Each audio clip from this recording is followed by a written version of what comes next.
একটা সাহায্য পাবো।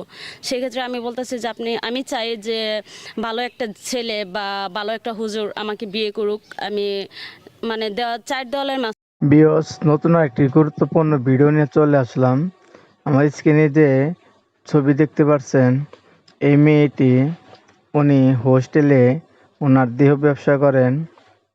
ওনাকে সাক্ষাৎ নেওয়ার জন্য ইউটিউবার এই হুজুর এই মেয়ের সাথে সরাসরি কথা বলছেন যে আপনি কি ভালো হবেন, যদি আপনি ভালো হন তাহলে আপনি কি চান। এই মেয়ে বলছে, হুজুর আমি ভালো হতে চাই, এমনকি যদি 5 ওয়াক্ত নামাজ পড়ে ইসলামী পথে চলে এরকম একটি ছেলে যদি আমাকে বিয়ে করে তাই আমি ভালো হয়ে যাব। যদি কোনো ছেলে আমাকে বিয়ে করে তাহলে আমি আর কখনোই দেহ ব্যবসা করব না। চলুন আমরা সেই ভিডিওটি মনোযোগ দিয়ে দেখে আসি। আর এই হুজুরের ভিডিওটি যদি আপনারা দেখতে চান, আমার এই ভিডিওতে লিঙ্ক দেওয়া আছে, অবশ্যই সেই লিঙ্কে চাপ দিলে আপনারা এই হুজুরের ভিডিও দেখতে পারবেন। চলুন সেই ভিডিওটি মনোযোগ দিয়ে দেখে আসি। আসসালামু আলাইকুম ওয়া রাহমাতুল্লাহ। সম্মানিত বন্ধুরা, আমার পাশে আমার একটি বোন দাঁড়িয়ে রয়েছে, তার নাম হলো আনিকা। আমরা আপনাদেরকে বলছিলাম যে 5 থেকে 6 জন মেয়ের আমরা ইন্টারভিউ নেব যারা আমাদেরকে মেসেজ করেছিল। তার ভিতরে আমার আনিকা বোন একজন। আমি তার ইন্টারভিউ নেব। একটা গেছে ভিডিওতে তার দেখা হয়েছিল তারা একটি আবাসিক হোটেলের ভিতরে তাদেরকে নাকি অ্যাটাক করা হয়েছে। আবাসিক হোটেলে তারা 2-3 জন মেয়ে আমরা দেখলাম। এখন ওইখানে আনিকা আপু ছিল। আসলে মূল বিষয়টা একটু তার কাছ থেকে জানবো, তারা কেন আবাসিক হোটেলে কাজ করে, আর বর্তমানে সে সেখান থেকে ফিরে আসতে চায় কিনা বা ফিরে আসার কোনো সুযোগ আছে কিনা, বা সেখানে সে কিভাবে গেছিল, তার জীবন থেকে কত কিছু হারিয়ে গেছে, কত বছর সেখানে গেছিল, এক এক করে তার মুখ থেকে সত্য তথ্যগুলো আপনাদের মাঝে তুলে ধরবো। আনিকা আপু, ভালো আছেন আপনি? জি আলহামদুলিল্লাহ। আপনি? জি আলহামদুলিল্লাহ। আসলে মূলত আমরা খোলামেলা কারো শ্যুট নিচ্ছি না, কিন্তু আনিকা আপু এই অবস্থায় আসেন, এখন তার মুখটা ডাকাইতে পারতেছি না। যদি একটু দয়া করে মাথায় ওনারা দিতেন মনে হয় একটু ভালো হতো, একটু যদি ডেকে নিতেন।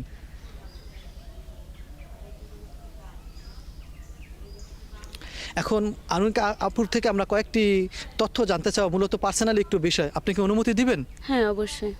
জি। আচ্ছা, আমি যে আপনার সাথে কথা বলতেছি, আমার উপরে আপনার কি কোনো রাগ অথবা কোনো অভিমান আছে? না না না, কখনই না। জি আপু, আমাদের প্রথম কোশ্চেন হলো পার্সোনালি। আপনি একটা হোটেলের ভিডিও দেখলাম যেখানে আপনি সহ আরও কয়েকজন মেয়ে দেখছিলাম আমরা। আসলে মূলত সেখানে আপনারা কেন এই কাজগুলো করেন একটু বলবেন? পেটের দায়া। পেটের দায়ে? জি। আচ্ছা, পেটের দায়ে চাকরি, গার্মেন্টস কর্মী, আরও বিভিন্ন রকমের কাজ আছে, আপনি কেন এই জেনার কাজটা বেছে নিছেন? গার্মেন্টসে গেলে বলে যে খাটো মেয়ে নেই না, গার্মেন্টসে ভাইয়ার মানে পছন্দ করে না, কালো মেয়ে নেই না, ভাইয়ার পছন্দ করে না। এই জন্য মনে করেন যে যার কারণে কোনো পথই আমি পাচ্ছি না, কোনো কর্মই করতে পারছি না, যার কারণে আমার এই পথটা বাইছে না। আমাদের মূল উদ্দেশ্য হলো যে বায়ার তো দেখবে আপনার কাজ, আপনি খাটো না লম্বা বা কালো না সাদা, এটা তো দেখার প্রয়োজন নাই। এটা গার্মেন্টসের স্যারেরা বলে, এখন আমি কি করব? গেটের সামনে গেলেই স্যারেরা বলে যে না এই মেয়ে চলবে না, এটা খাটো। আরেক গার্মেন্টসে গেলে বলে যে না এই মেয়ে কালো, এটারও চলবে না, সে লেখাপড়া জানে না, সে ইংরেজি জানে না। এই হচ্ছে ব্যাপার। এখন একটু জানতে চাই যে আপনি কত বছর যাবত বা কতদিন যাবত এই হোটেলের কাজে বা অনৈতিক কাজে লিপ্ত আছেন? 3 বছর। বেশি নয়, 3 বছর। তার আগে আপনি কি করতেন? এর আগে এই যে মানুষের লাত্তি উষ্টা খায়, ফ্যামিলির লাত্তি উষ্টা খায়, এই ফুপুরে এনে ওই ফুপুরে এনে, এই মা চাস্তো মামার এখানে, এরকম করে দিন কাটছে। আপনার কি ভাই বোন, মা বাবা, আত্মীয় স্বজন নাই কাছের? আমার আপন বলতে কেউ নাই, আমার সৎ মা আছে। আপনি সৎ মায়ের ঘরে বড় হয়েছেন? হ্যাঁ। আচ্ছা, মূলত আপনাকে কালো কে বানাইছে? আল্লাহ বানাইছে না কোনো মানুষ বানাইছে? আল্লাহ বানাইছে। আল্লাহ বানাইছে। এক নম্বর, এটা নিয়ে হিংসা করা যাবে না। আপনি 3 বছর যাবত অনৈতিক কাজে লিপ্ত আছেন। জি। 3 বছরে আপনার কি কোনো ক্যাশ টাকা হয়েছে? অথরিটি কিছু জমাইতে পারছেন আপনি? আমি কিছুই করতে পারি নাই, এখন শুধু আমার দেহটা ছাড়া আমার কাছে আর কিছুই নেই। সব কিছু আমার সৎ মা বুক করছে। আপনার মা আপনারা চোখে দেখতে পায় না, যার কারণে আপনি অনৈতিক কাজে লিপ্ত হয়েছেন। আপনার বাবা কি সেখানে কোনো প্রতিবাদ করে না? বাবাও মারা গেছে। আপনার বাবা মারা গেছে? হুম। ও, আপনার সৎ মায়ের সাথে কি আমরা কথা বলতে পারি, যেখানে আমরা তাকে জিজ্ঞাসাবাদ করব সে কেন আপনার মতো একটা মেয়েকে এই অনৈতিক কাজে ঠেলে দিছে? আপনি কি অনুমতি দিবেন? আমি আপনাদেরকে অনুমতি দিতে পারি, কোন সে কথা বলবে না, সুতরাং আপনাদেরকে অপমান করবে, তা আমি চাই না আমার এতে আপনারা অপমান হন। তার মানে সে মানুষটা সুবিধাজনক না? খুবই ডেঞ্জারাস একজন মহিলা। আর একটা বিষয় একটু জানতে চাই যে আপনি এই হোটেলে কাজ করে এটা কি দৈনিক করেন না মাসে করেন বা সপ্তাহে করেন, কিভাবে কি করেন? যদি মাসে সপ্তাহে করি তাহলে তো কপালে আরও দুর্গতি আছে, আমার প্রতিদিন আসতে হয়। এটা হচ্ছে আমার সৎমাই আমাকে পাঠায়। এটা কতদিন পর পর আসেন? প্রতিদিন আমার আসতে হয়। প্রতিদিন? হ্যাঁ। আচ্ছা, প্রতিদিন আপনি পার ডে কত টাকা ইনকাম করেন? এই আপনার 4-5 হাজার। 4-5 হাজার টাকা? হ্যাঁ। তো এত টাকা ইনকাম করার পর তো আপনার বাড়িগাড়ি করার কথা, সব তো আপনার সৎ মেরে দিয়ে দেওয়ার কথা না, আপনি তো অন্য জায়গাও থাকতে পারতেন। উনি চার আনা পয়সা হিসাবটা নিয়ে নেয় আমার থেকে, আমাকে 1 টাকাও খরচ করতে দেয় না। তা আপনি তার থেকে সরে আসেন নাই কেন? ভুল এখানে আপনার আছে না?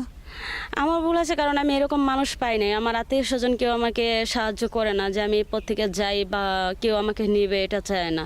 আপনার চাচা, মামাতো ভাই, আত্মীয় স্বজন যারা আছে, ফুফাতো ভাই, মামাতো ভাই, চাচাতো ভাই, তাদের কাছে কি একটা এই বিষয়গুলো কি একটু শেয়ার করেছিলেন? ওরা সবই জানে, জানে না এমন কোনো জিনিস নেই। এরা ছোট থেকে বড় পর্যন্ত সবই জানে, কিন্তু তারা আমাকে কোনো সাহায্য করে না। কেউ সাহায্য করে না? জি না। এখন আমি যদি আপনাকে সাহায্য করি, আপনি কি এই পথ ছেড়ে দিবেন? অবশ্যই। আমি আপনাকে কোন ধরনের সাহায্য করলে আপনি এই পথটা ছেড়ে দিবেন, এই জেনার পথ থেকে ফিরে আসবেন? আমি যে ধরনের সাহায্য করলে আপনি খুশি হবেন, এই পথ থেকে ফিরে আসতে পারবেন, আমি সেই সাহায্য আপনাকে করব, বলেন। আমি চাই যে একজন হুজুর বা 5 ওয়াক্ত নামাজ পড়ে বা ফকির হোক বা রিক্সা চালক, প্রতিবন্ধী হোক, তাতে আমার কোনো আপত্তি না। কোন দিকে আমি চাই ভালো একজন মানুষ আমার লাইফে আসুক যে ইসলামী পথে চলে। তার মানে যে 5 ওয়াক্ত নামাজ পড়ে বা দিনের পথে আছে, ইসলামের পথে আছে, তাকে আপনার পছন্দ, সে যদি সে মানুষ যদি আপনি পান তাহলে আপনি ভালো হয়ে যাবেন? জি। সত্যি আপনি ভালো হয়ে যাবেন? হ্যাঁ, অবশ্যই। ভালো হওয়ার জন্য অনেক কোনো লক্ষণ আছে, আপনি চাইলেই এখন ভালো হইতে পারবেন না। আমি চেষ্টা করলে আমি সবই পারবো, এটা হচ্ছে আমার নিজের কাছে।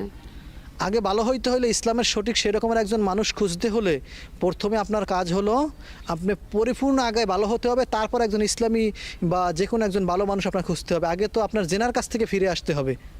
তা তো অবশ্যই। আমি চাই যে আপনারা, আপনাদের মতো এরকম অনেকজনে এসে ইন্টারভিউ নিয়ে গেছে, তারা কোনো সাহায্য করে না, এখান থেকে চলে গেলেই ভুলে গেছে। কিন্তু কেন জানি আপনাদেরকে দেখে মনে হলো যে না, আমি আপনাদের কাছে যে কোনো একটা সাহায্য পাবো। সেক্ষেত্রে আমি বলতেছি যে আমি চাই যে ভালো একটা ছেলে বা ভালো একটা হুজুর আমাকে বিয়ে করুক। আমি মানে 4 দেওয়ালের মাঝখানে থাকতে চাই, আমি বাইরে যাইতে চাই না। সে তো আপনাকে দুমুঠো খাবার দিবে, আপনার চাহিদা মতো সে পূরণ করতে পারবে না সব কিছু। জামা কাপড় যেভাবে আপনি এখন চলাফেরা করেন, যেভাবে টাকা পয়সা আপনি এখন খরচা করেন, যেভাবে ইনকাম করেন, একজন আলেম বা সাধারণ একজন মানুষ যদি আপনাকে বিয়ে করে, আপনি তো সেটা খরচা করতে পারবেন না, তাহলে কি করবেন?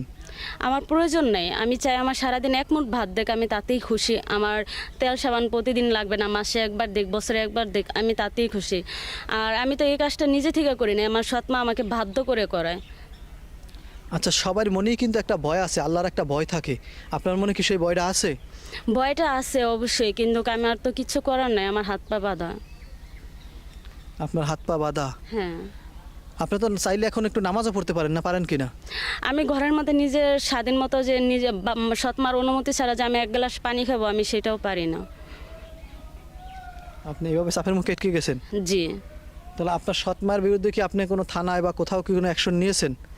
আমি মানে কারো সাহায্যই পাই না, আমি কিছুই করতে পারি না। আমি মানে দেখা যাচ্ছে শুধু এই যে আবাসিক হোটেলে আসা ছাড়া আমি কোনো কাজেই যেতে পারি না। বা আমি যে পর্যন্ত আবাসিক হোটেলে না আসবো এই পর্যন্ত আমার পাশে পাশে একজন লোক থাকে, আমার সৎমার। আপনার বয়স কত? এই 27। 27 বছর। আচ্ছা, এই 27 বছর ভিতরে আপনার কি কোনো কেউ বিয়ার প্রস্তাব দিছিল, কোথা থেকে বিয়ে করবে বা কেউ সম্পর্ক করার জন্য? সৎমার কাছে যদি বিয়ের প্রস্তাব নিয়ে আসতো তাহলে সে নানান কথা বলে বিয়েটা ভেঙে দিত। সে কখনোই আমার ভালো চাইতো না, সে আমার অনেক খারাপ খারাপ কথা বলতো। আপনার জীবনে এমন কেউ আসে নাই? না, ওরকম কেউ আসেনি। সবার জীবনে তো কম বেশি আসার কথা। আপনি তো আল্লাহকে ভয় করেন। হ্যাঁ, অবশ্যই। তাহলে সঠিক পথে ফিরে আসবেন। হ্যাঁ। এখন বলেন, আমি কি করতে পারি আপনার জন্য, এই কাজটা ছেড়ে দেওয়ার জন্য? আমি জানি না যে আপনি কি করবেন, কোন দিকে আপনার যেটা ভালো মনে হয় আশা করি ওইটাই করে দেবেন আমাকে। আপনার গার্জিয়ান হিসেবে কি কেউ আমাদের সাথে থাকবে? আমার মনে হয় না। আমার মনে হয় না। আচ্ছা, আমরা যথাযথ আপনার ভিডিওটা সোশ্যাল মিডিয়ায় দিব, আপনি কি এতে কোনো সমস্যা আছে নি আপনার? না, কোনো সমস্যা নেই। কোনো সমস্যা নাই তো? না না। আচ্ছা, তাহলে সম্মানিত বন্ধুরা, আমরা সোশ্যাল মিডিয়ায় ভিডিওটা দেওয়ার উদ্দেশ্য হলো আনিকা আপু না আপনার নাম? জি। জি, আনিকা আপুর ভিডিওটা দেওয়ার উদ্দেশ্য হলো যে সত্য তথ্যগুলো আপনাদের মাঝে তুলে ধরলাম। সেও ভালো হতে চায়, তাকে একটা সুযোগ দেওয়া দরকার। ভালো একটি সুযোগ পাইলেই সে ভালো হয়ে যাবে। তার সুযোগটা হলো সে ভালো একটি ছেলে অথবা একজন আলেম মানুষ পাইলে সে বিবাহ করবে, আর তারপর সে ভালো হয়ে যাবে। তার আগে তাকে ভালো হতে হবে, অর্থাৎ তার কমপক্ষে 2 থেকে 3 মাস তার এই জিনার কাজ, এই সমস্ত কাজ ছেড়ে তার ভালো একটা পথে আসতে হবে, নামাজ রোজা করতে হবে, দিনের পথে চলতে হবে। তারপরেই আল্লাহ তার জন্য কি হয়তো একজন ব্যবস্থা করে দিবে। বুঝতে পারছেন? জি। আর আমরা যথাযথ সম্ভব আমরা চেষ্টা করব। তবে আমরা যদি কোনো ছেলে বা কোনো ভালো একজন মানুষকে নিয়ে আসি, আপনি কি তাকে পছন্দ করবেন? অবশ্যই, কারণ আপনারা তো আমার খারাপ চাইবেন না, আমার সৎমার মতো। আচ্ছা, অনেকে আমাদেরকে প্রস্তাব দিবে বা বিবাহ করার জন্য বলবে, অনেকে কমেন্টে জানাবে বা কেউ নাম্বার দিবে। আমরা তাদের কমপক্ষে হাজার হাজার বা লক্ষ লক্ষ দিবে। আমরা তাদের ভিতর থেকে 2-1জনকে আমরা সংগ্রহ করে আমরা আপনাদের সামনে আনবো। ঠিক আছে। যদি আপনি তার সাথে কথা বলবেন, একত্রিত করে মিডিয়া থাকবে, সামনে আমরা ইন্টারভিউ নেব। যদি আপনাদের পছন্দ হয়, আপনার তার সাথে বিবাহ শাদী করে আপনার সুখের সংসার করতে পারবেন পরবর্তীতে। এতে কি আপনি রাজি আছেন? জি। তাহলে আমরা সোশ্যাল মিডিয়া ভিডিওটা দিতে পারি? হ্যাঁ, অবশ্যই। আমি কি আপনার কাছে কোনো খারাপ কথা বলছি বা কোনো খারাপ আচরণ করছি আপনার সাথে? না না না না, কখনোই না। জি। সম্মানিত বন্ধুরা, আনিকা আপুর সাথে আমরা কথা বলছিলাম, যে এই বিষয়গুলো আপনাদের মাঝে তুলে ধরলাম। বোনটির জন্য সবাই দোয়া করবেন, আল্লাহ যেন বোনটিকে সঠিক পথে চলার তৌফিক দান করে। সবাই ভালো থাকবেন, সুস্থ থাকবেন। আল্লাহ হাফেজ। আসসালামু আলাইকুম ওয়া রাহমাতুল্লাহি ওয়া বারাকাতুহু।